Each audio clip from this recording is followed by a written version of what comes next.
My name is Hugo. I'm here to present GridGenerator, which is the project that I've been working on the past 2 years of my life. So let's start. A long, long time ago, in a galaxy far, far away, this is how like a big epic story starts, but my story is a bit different. It is not a long, long time ago that it starts. It starts 35 years ago, the day that I was born, and not in a galaxy, but in Alenquer, which is my hometown. And it's not really that far, far away. It's about 50 kilometers from Lisbon. And here's a picture of it. So yeah, you know, it's really like deep Portugal. So sometime afterwards, I came to Lisbon to study in university, which is about 4 kilometers from here. Then afterwards, I started on something that I would not recommend. Well, like from now on, I would not recommend anything on my life. So I went to work for the Portuguese state. And like this is like infinity like away from what I'm currently at. Then sometimes afterwards, I quit, and notice the color black. And I quit the Portuguese state, and I went to work in a startup. I did their MVP, and then worked with them as a first employee on ad tech, hence the color black. And this is like minus infinity away, because it's the other extreme opposite end of the spectrum. So yeah, so then I quit, and now I'm trying to bootstrap this, and this is like as close to the heart as I can be right now. And I started GridGenerator. Why? Simply, I believe that design is for everyone. I believe that anyone can do design, and that great ideas foster even greater ideas. So sometimes when you're just like, I had this crazy idea, it usually comes because you notice some other ideas before and you're building up on top of them. I believe this is how we do it, even simple things in our lives. I also believe that internet encourages derivative works. We're living in a remix culture. Everybody's trying to pick things from everybody else. Notice the internet memes. It's like you're gluing everything and you're trying to do something cool. And I also believe that this kind of art and commerce will thrive through this kind of adaptation times that we're living in. Now, this is a sentence, a quote, famous quote from what I believe is, for me, the biggest philosopher of the 20th century, Marshall McLuhan. He said this in the earliest, like in the 40s. The medium is the message. What does it mean? It means a lot of things, but I believe that he meant that when you're trying to convey a message, you need to pay attention to the medium that you're going to present. Say, for instance, a billboard. A billboard is paper. The medium is paper. So your message has to be built for the paper, has to be built for the way that you're going to present it. Say radio and television. The early television shows were just like mimics from radio. The radio presenter with a speaker and blah, blah, blah, blah, like he was in the radio, because they were still doing the message for an old medium, and they were not still adapted to the new medium that was television. The same for the internet, the same with computers. And if you look at when we had our first design applications, which were the Photoshop, Illustrator, in the early 90s, computers were totally different from what they are today. It was a different medium with a different message. Say in the 90s, computers were about you being a nerd, you being a specialist, you being a very special technician people. And those tools are built for that. Those tools were built for that kind of audience. Those tools were built for experts. And we still have those tools today, and it's still what we are using. It's like, come on, man. We're supposed to be evolving. This is the internet. We have cell phones. It's the future. Why are we still in the 90s with all those icons? I cannot work with this. At least me. You know, maybe I'm that kind of stupid, because what does it do? Just, come on, man.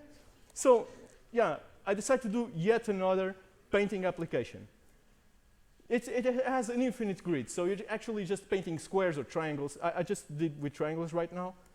And then you paint shapes on those squares, and these shapes also have a grid inside of them.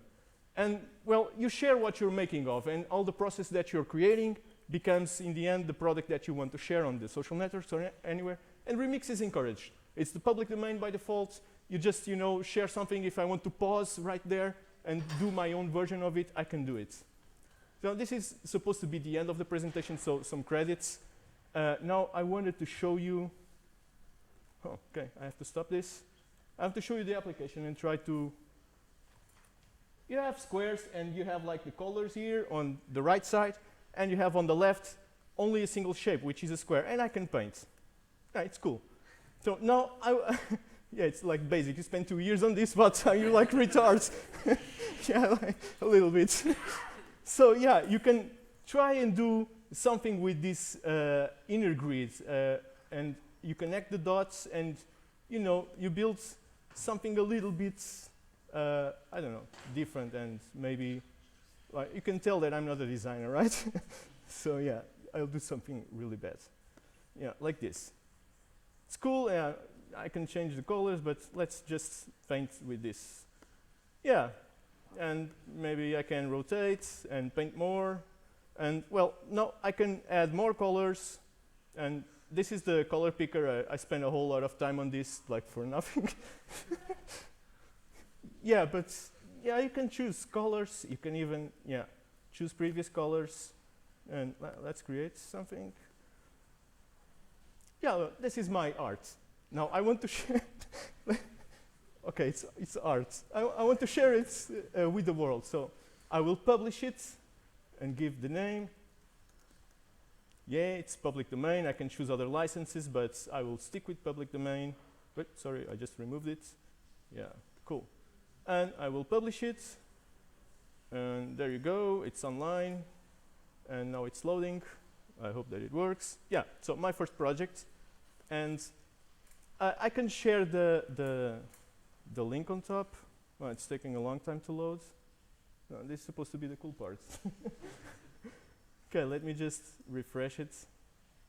I think there was a problem. You see now, the big part of this application is loading.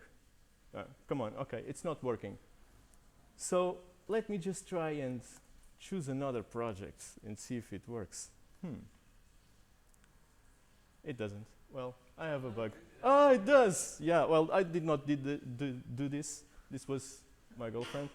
And, well, just for illustration purposes, I will show you what you can do. This is the page that you will share with your friends. So now, let's say she shared this with me. So I remember the link because it's the first project.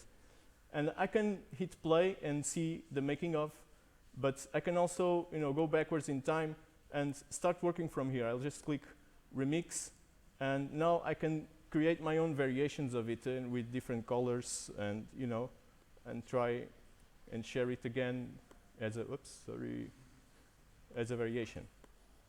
And well, this is it. This is the project. Well, the grid is infinite. You have undo and small options. So now I will just take the remaining time to, like in 20 seconds, speak about the technology, because I was told that I should speak a little bit about the technology. So the tech behind it. Everything is open source. It's on my GitHub account. And well, this is the front-end part, only 3 dependencies. The Braintree web drop-in, which is like the payment stuff, which is not working. I just noticed before I went up. So forget about it. Then I have this go by for profiles that you can choose superhero names. It automatically generates. But I don't know why. It's also not working. So yeah, well, there you go. 2 dependencies for nothing. And then you have Inferno, which is a React minimal framework. It's like React. It's just the same, but it's made for the latest JavaScript version, so it's really smaller and faster. Then the CSS I did with Tachyons, which is an atomic CSS framework. Everything is made with TypeScript. For the backend, I'm using Squitch, which is a management for SQL. It's just SQL. I don't have any backend. So just plain, hard SQL running on Postgres. Then on top of it, I run PostgreSQL, which is a Node something that reads the database tables and produces this API, so I can work. Yeah. So, and in the server, I'm using Dragonfly BSD, which is a really experimental operating system. That's probably the reason why it's not working. No, I'm not. I don't know. No, it's not. It's my code, for sure. So yeah, and this is a different kind of operating system. It has different kind of approach for networking, stack, and for well, lots of things. And I'm managing with Ansible, and that's it. Okay, thank you.